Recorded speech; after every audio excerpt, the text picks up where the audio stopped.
cita-cita saya, impian saya nanti pabrik-pabrik besar, smelter besar, perusahaan-perusahaan perikanan kita, kapal-kapal ikan kita yang besar-besar dimiliki oleh koperasi. Saya ingin membesarkan koperasi. Presiden berdiskusi dengan kami juga tentang bagaimana rakyat diorganisir lewat sebuah alat atau instrumen masyarakat yang kuat dan sustain. Nah, inilah koperasi desa Kelurahan Merah Putih.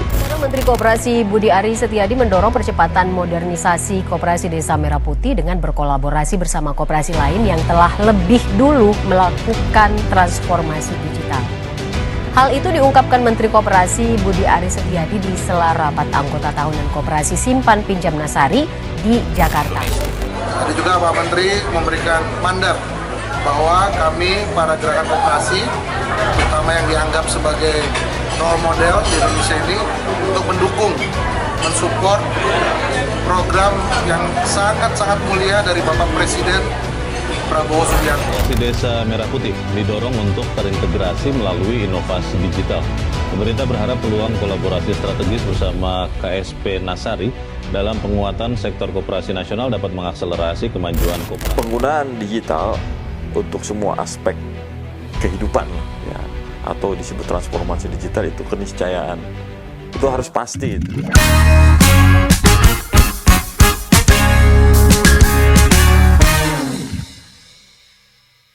Selamat datang kembali di podcast Oversharing Nadi, tempat kita ngobrol santai tapi syarat makna, membahas hal-hal terkini seputar koperasi dan UMKM di Indonesia. Kali ini, podcast Nadi akan membahas sebuah inisiatif nasional yang sangat menarik, yaitu mengenai Koperasi Desa Merah Putih. Sebuah langkah konkret pemerintah dalam mewujudkan koperasi modern di 80.000 desa yang berbasis digital dan siap bersaing secara global. Pada episode spesial ini, kita mendapatkan kehormatan menghadirkan langsung narasumber dari Kementerian Koperasi Republik Indonesia. Beliau adalah Deputi Kelembagaan dan Digitalisasi Koperasi. Kita sambut Bapak Hendra Saragi. Kami juga akan membahas bagaimana digitalisasi koperasi menjadi tulang punggung ekonomi desa. Dan tentu saja bagaimana Nasari Digital turut berperan sebagai koperasi digital model yang relevan di era digital sekarang ini. Langsung saja kita sambut Bapak Hendra Saragi. Terima kasih banyak Pak sudah hadir bersama kami. Ya, sebelum kita mulai, mohon izin untuk Bapak memperkenalkan diri terlebih dahulu, baik posisi, latar belakang, dan tugas pokok di Kementerian Koperasi Republik Indonesia. Silakan Pak. Baik, terima kasih Mbak Rini. Senang sekali saya bisa bersama-sama dengan Nadi pada kesempatan sore hari ini. Saya ingin memperkenalkan untuk kita semua, nama saya Hendra Saragi dan saat ini menjabat sebagai Deputi Kelembagaan dan Digitalisasi Koperasi, Kementerian Koperasi, ya. Dan saat ini tugas saya memastikan program pemerintah pembentukan 80.000 koperasi desa dan kelurahan bisa tercapai dan target di bulan Juli tanggal 12 bisa dideklarasikan ataupun di launching, ya, pembentukan koperasi desa kelurahan Merah Putih. Oke, baik Pak. Sangat luar biasa sekali ya Pak ya program ini ya Pak ya. Kita mengetahui bersama. Lalu apa yang membedakan program ini dengan bentuk koperasi desa yang telah ada sebelumnya Pak? Ya, jadi sebenarnya program koperasi desa, koperasi kelurahan Merah Putih ini itu program baru yang diinisiasi langsung oleh Pak Presiden Prabowo, ya. Jadi sebenarnya ini berbeda dengan koperasi yang sudah ada sebelumnya di desa. Nah, koperasi desa ini diharapkan mengembalikan aktivitas ekonomi masyarakat di desa, ya. Jadi ada satu entitas ataupun satu lembaga usaha, ya, yang dimiliki oleh masyarakat desa. Karena koperasi desa ini adalah milik daripada masyarakat desa. Ini tentunya berbeda dengan badan usaha milik desa ataupun BUMDes. Nah, BUMDes ini adalah badan usaha tapi yang memiliki adalah pemerintahan desa. Jadi sebenarnya ini sangat berbeda sekali ya. BUMDes milik perangkat pemerintahan desa ya. Kopdes itu milik masyarakat desa. Ada juga koperasi lain. Ya, koperasi lain itu hanya dimiliki misalnya segelintir ataupun beberapa masyarakat yang mendirikan koperasi di desa. Tapi kalau koperasi desa itu milik seluruh masyarakat di desa tersebut. Nah, itu perbedaannya. Baik Pak, terima kasih. Untuk digitalisasi menjadi poin penting ya Pak ya saat ini ya, apalagi untuk di Koperasi Desa Merah Putih ini. Seberapa penting Pak peran digitalisasi koperasi dalam meningkatkan daya saing ekonomi desa saat ini Pak? Ya, saya pikir penggunaan digitalisasi di Koperasi Desa, Koperasi Kelurahan Merah Putih ini sangat penting sekali ya. Dimana memang bagaimana menghubungkan, menginteroperabilitaskan data yang ada di satu koperasi desa dengan koperasi desa yang lain. Ya. Nah, kita sebenarnya sudah mempunyai platform digital yang kita sebut dengan Koperasi Desa Kelurahan Merah Putih .kop.id. Ya. Nah, ini kita jadikan sebagai satu platform yang memberikan informasi ya, dan juga sebagai yang menampung seluruh data terkait dengan koperasi desa ataupun koperasi Kelurahan Merah Putih. Nah, dalam pengembangannya nanti ya Koperasi Desa Kelurahan Merah Putih .kop.id ini akan kita kembangkan menjadi super app. Ya, nah, super app ini nanti yang akan memberikan layanan-layanan ya, baik itu data-data terkait dengan potensi-potensi yang ada di masing-masing koperasi desa ataupun koperasi kelurahan. Kita juga akan menjadikan platform ini sebagai media untuk pembayaran secara digital. Karena penting ya, kalau koperasi desa ataupun koperasi kelurahan ini tidak dikelola saja secara digital, ini pasti akan bermasalah, ya kan. Nah, kalau kita menggunakan misal pembayaran melalui digital ya, atau penggunaan QRIS misalnya, itu semua terdata ya. Pembayarannya nanti melalui QRIS, nanti pembelian juga melalui QRIS, itu setiap rupiah yang diterima ataupun yang dikeluarkan oleh koperasi desa ataupun koperasi kelurahan itu terdata ya. Nah, ini penting ya, sehingga nanti kita bisa meminimalisir ya fraud ataupun permasalahan-permasalahan yang mungkin akan timbul. Karena ini bicara masyarakat desa, Mbak.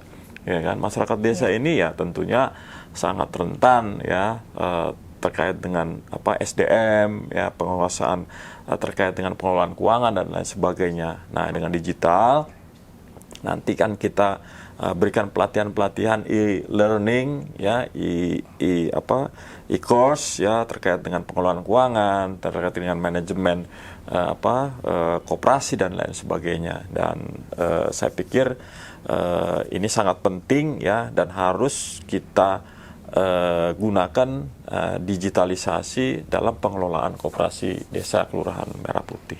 Baik Pak, memang harus meningkatkan daya saing ekonomi desa itu sangat perlu saat ini ya Pak ya. Lalu apa saja tantangan utama yang dihadapi pemerintah Pak dalam melakukan digitalisasi koperasi terutama di daerah terpencil Pak saat ini?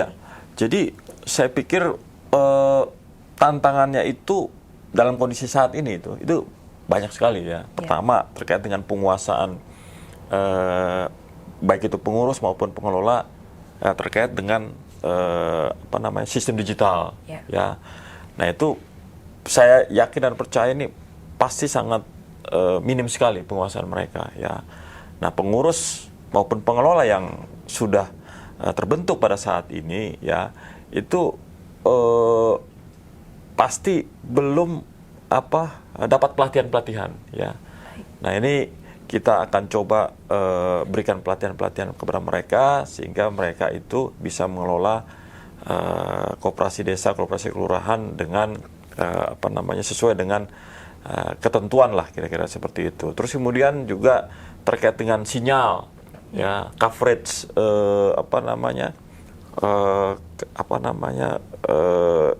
untuk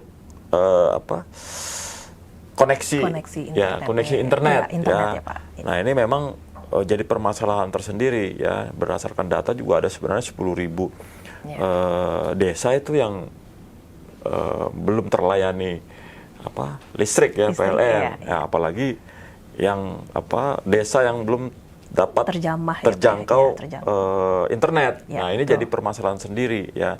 Nah ini kita memang di Inpres nomor 9 tahun 2025,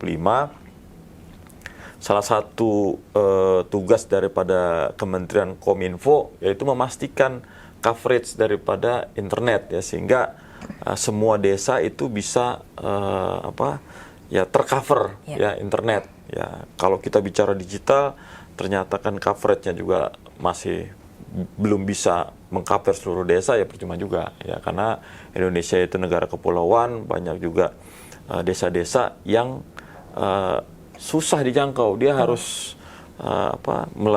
harus naik pesawat terbang atau harus naik speed misalnya ya. Nah ini akan sulit ya kalau misalnya kita tidak satu pemahaman ya untuk penyediaan coverage internet, sehingga tidak ada satu desa pun yang tidak dapat layanan internet.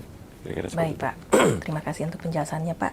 Lalu bagaimana strategi pemerintah untuk mengatasi hambatan seperti literasi digital, infrastruktur teknologi, dan kesiapan SDM di tingkat pedesaan Pak? Ya, jadi seperti saya sampaikan tadi ya, bahwa berdasarkan mitigasi resiko yang sudah kita inventarisir ya, salah satunya terkait dengan coverage internet tadi ya. Kita meminta supaya Kominfo untuk mendata ya, pasti sudah ada datanya tuh ya, yang belum tercoverage internet ya, supaya bisa maksimalkan lah ya. Mungkin semua nggak mungkin juga, tapi bisa dimaksimalkan. Kedua ya, bagaimana untuk literasi penguasaan teknologi SDM-nya. Nah, itu kita bisa latih mereka misalnya dikumpulkan di kecamatan misalnya kan. Nah, itu juga bisa mereka kumpul di kecamatan. Nanti ada instruktur, ada pelatih ya, yang bisa memberikan pelatihan-pelatihan kepada yang mungkin trainer dulu, baru nanti kita serahkan TOT misalnya kan. Ini mekanisme seperti ini sebenarnya sudah kita buat perencanaan-perencanaannya, sehingga pengurus maupun pengelola yang sudah dipilih ya dalam musyawarah desa khusus pembentukan koperasi desa kelurahan ya, itu bisa bekerja maksimal lah ya, bekerja maksimal. Terus kemudian juga secara bertahap kita berikan pemahaman-pemahaman terkait dengan pengelolaan ataupun pengelolaan secara digital ya terhadap koperasi desa ataupun koperasi kelurahan tersebut. Ya. Itu salah satu strategi pemerintah ya Pak ya, untuk mengatasi kendala atau hambatan secara literasi digital ya Pak ya. Betul. Baik Pak. Lalu salah satu solusi yang muncul adalah platform seperti Kopdes desa.com ya Pak ya. Bagaimana peran teknologi seperti ini dalam mendukung digitalisasi koperasi Pak saat ini? Ya, jadi kita sudah punya web ya, kopdes.kop.id bukan .com ya, .kop.id. Jadi kita sudah punya satu domain ya untuk seluruh koperasi. Ya, jadi semua nanti koperasi-koperasi desa ataupun kelurahan yang sudah terbentuk akan kita berikan microsite ya. Misal contoh koperasi desa kelurahan jatimulyo.kop.id ya. Nah, itu akan kita berikan microsite ya, sehingga nanti terlink semua ya, koperasi-koperasi desa ataupun kelurahan Merah Putih yang sudah terbentuk itu nanti akan terlink. Minimal kita akan berikan microsite dulu ya, sebelum nanti kalau misalnya memang sudah ada dana pembiayaan, itu kan bisa kita tingkatkan menjadi website ya. Nah, ini penting, salah satu preventif kita ya untuk bisa menjangkau mereka. Jangan sampai terbentuk 80.000 tapi kita tidak bisa jangkau. Ya, nah ini kita sudah buat ya domain ya untuk bisa menghubungkan seluruh koperasi desa kelurahan yang sudah terbentuk. Secara tidak langsung bisa termonitor secara detail ya Pak ya? Iya, betul. Day-to-day-nya seperti apa? Ya. Baik Pak. Secara teknis seperti apa nih Pak tahapan implementasi digital di koperasi desa? Apakah ada model atau timeline tertentu yang dijalankan? Ya baik, jadi yang seperti saya sampaikan tadi ya, dalam tahap pembentukan ya sebenarnya kita sudah menyiapkan ya microsite tadi. Ya. Nah, setiap koperasi desa ataupun koperasi kelurahan yang terbentuk itu sudah kita berikan microsite domain kop.id. Ya. Nah, itu. Jadi kita sudah bisa mendapatkan data ya melalui microsite tadi ya, itu minimal nama desa, nama koperasi desa kelurahannya, pengurusnya siapa, pengawasnya siapa, ya, terus kemudian domisilinya di mana. Sambil jalan nanti ya, ketika dia ada usahanya apa, ketika dia nanti dapat pembiayaan misalnya berapa untuk apa ya, untuk aktivitasnya apa dan lain sebagainya. Nah ini penting ya kita buat demikian ya supaya kita bisa memprofiling nih koperasi-koperasi desa ataupun koperasi kelurahan Merah Putih. Baik Pak, itu dari sisi manfaatnya, dampaknya itu bisa langsung dirasakan oleh masyarakat desa ya Pak ya, dan para pelaku atau pengusaha UMKM dari program ini ya Pak ya. Lalu kami melihat nih Pak, ada koperasi Nasari Digital saat ini yang telah menjadi salah satu pionir dalam koperasi berbasis digital.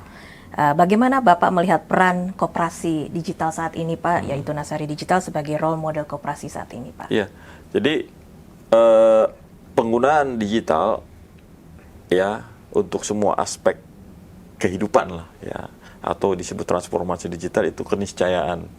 Itu harus pasti itu ya. Karena segala hal yang kita lakukan secara manual tentunya perlu waktu ya, tenaga ya. Nah, ketika kita bicara koperasi desa ataupun koperasi kelurahan Merah Putih ini ya, saya sampaikan itu perlu dilakukan layanannya melalui platform digital. Nah, terkait dengan Nasari Digital yang sudah ada saat ini, ya saya pikir salah satu contoh ataupun salah satu role model, saya juga sudah lihat aplikasinya ya. Nah, aplikasi ini mungkin nanti kita bisa jadikan perbandingan lah ya, perbandingan apa yang akan kita buat nanti ya, khususnya super app ya yang bisa menjadi satu rumah ya, baik itu informasi, baik itu layanan ya, baik itu data-data dan lain sebagainya ya. Nah, ini kami dari Kementerian Koperasi mengapresiasi apa yang sudah dilakukan oleh Nasari Digital ya, dan mungkin nanti ada di mana nanti kita akan bisa menggunakan bersinergi ya Pak. Ya, pengalaman-pengalaman yang sudah dilakukan oleh Nasari Digital ini dengan apa yang akan kita buat khususnya super app kita. Baik Pak. Baik, koperasi seperti Nasari Digital yang tadi kita sampaikan ya Pak ya, bisa kedepannya untuk mempercepatan digitalisasi koperasi desa. Menurut Bapak ini, apakah bisa sebagai nilai strategis kah atau bagaimana Pak ke depannya? Iya, saya pikir ini sangat strategis sekali ya. Transformasi digital itu suatu keniscayaan ya. Nah, ini percepatan nih ya, sampai akhir Juni itu seluruh 80.000 koperasi desa Kelurahan Merah Putih ini harus selesai berbadan hukum. Nah, ini kan harus bisa kita pegang nih ya. Mereka harus terintegrasi dalam sistem digital ya. Nah, ini salah satu contoh ya Nasari digital ya. Ini bisa kita juga bentuk kerjasamanya seperti apalah ya, nanti akan kita coba pikirkan ya, sehingga nanti pengalaman-pengalaman yang sudah dilakukan oleh Nasari digital ini bisa kita integrasikan dengan sistem yang akan kita bangun, kira-kira seperti itu. Baik.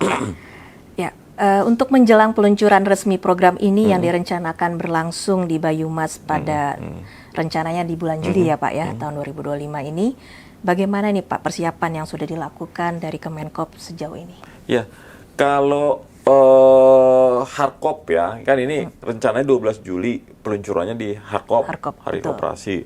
Tapi tempatnya belum jelas nih, belum jelas ya. Jadi masih banyak opsi-opsi ya, ada bisa di Jakarta, ada bisa di mana dan sebagainya ya. Ini sedang dibahas. Kami Kementerian Koperasi juga sudah membentuk panitia ya. Terus kemudian panitia juga sudah bekerjasama dengan atau berkoordinasi dengan Dekopin ya, untuk mempersiapkan ya. Dan kami dari Kementerian Koperasi yakin bahwa tanggal 12 Juli itu seluruh koperasi desa kelurahan itu sudah memperoleh SK pengesahan. Karena per hari ini aja itu sudah 19.000 ya SK pengesahan, dan kita harapkan setiap hari ada penambahan minimal 2.000 ya. Ini ada sampai akhir Juni ada 27 hari lagi ya. Nah, ini deadline-nya ya Pak ya. Ini berarti bisa terwujud ya. Semua desa kelurahan itu sudah terbentuk koperasi desa ataupun koperasi kelurahannya. Baik Pak. Untuk memastikan pengembangan dan keberlanjutan koperasi digital Desa Merah Putih ini Pak, dengan jangka panjangnya bagaimana Pak ke depan? Ya, jadi Pak Menteri juga sudah menyampaikan ya, steppingnya itu kan memang sudah kita buat ya. Pembentukan ya. Nah, ini pembentukan ini sampai 12 Juli. Ya, 12 Juli di launching. Terus kemudian pembentukan usahanya. Ya, pembentukan usahanya ya. Nah, setelah itu pembiayaan. Ya. Nah, setelah pembentukan usaha, ada pembiayaan dan ada monitoring dan evaluasi. Ya. Nah, ini tugas dari Kementerian Koperasi ini sangat krusial sekali. Yang pertama pembentukan, terus kemudian juga membuat model bisnis ya. Terus kemudian juga memastikan bahwa ini berjalan secara digital. Itu tugas di kementerian. Ya.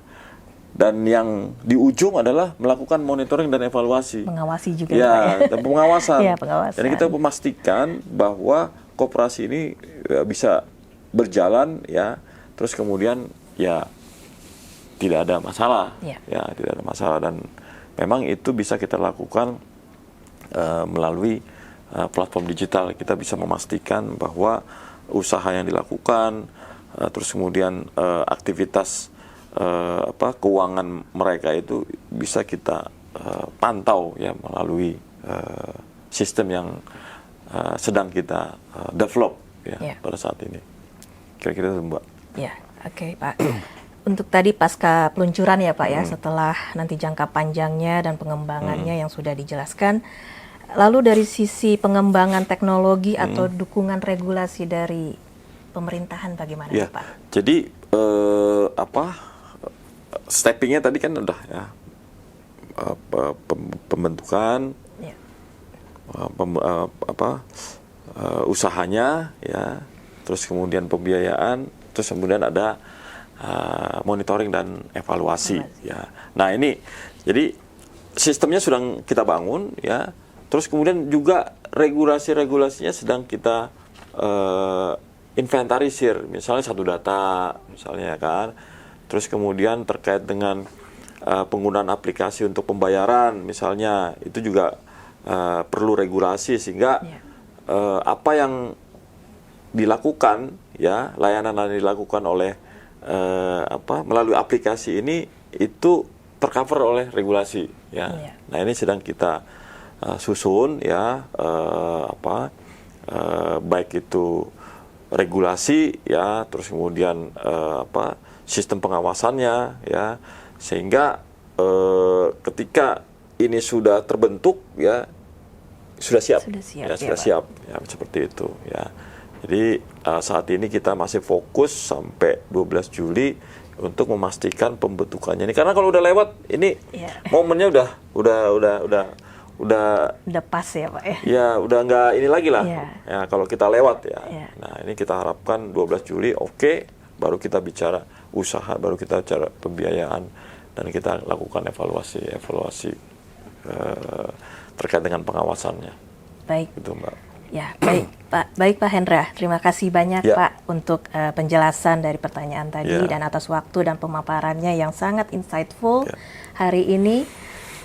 Kami yakin banyak pendengar yang tercerahkan ya Pak ya soal bagaimana masa depan koperasi desa akan jauh lebih cerah berkat digitalisasi koperasi. Baik, untuk para pendengar podcast Nadi Oversharing, jangan lupa untuk follow akun Instagram dan TikTok kami di @nadi.indo serta subscribe channel YouTube kami di @nadi.indonesia. Di sana kita bisa temukan banyak konten menarik seputar koperasi digital dan pemberdayaan UMKM di seluruh Indonesia. Sampai ketemu di episode selanjutnya, Overshare with Purpose bareng Nadi. Terima kasih Pak. Ya, terima kasih Mbak. Terima kasih. Ya, sukses selalu. Sukses.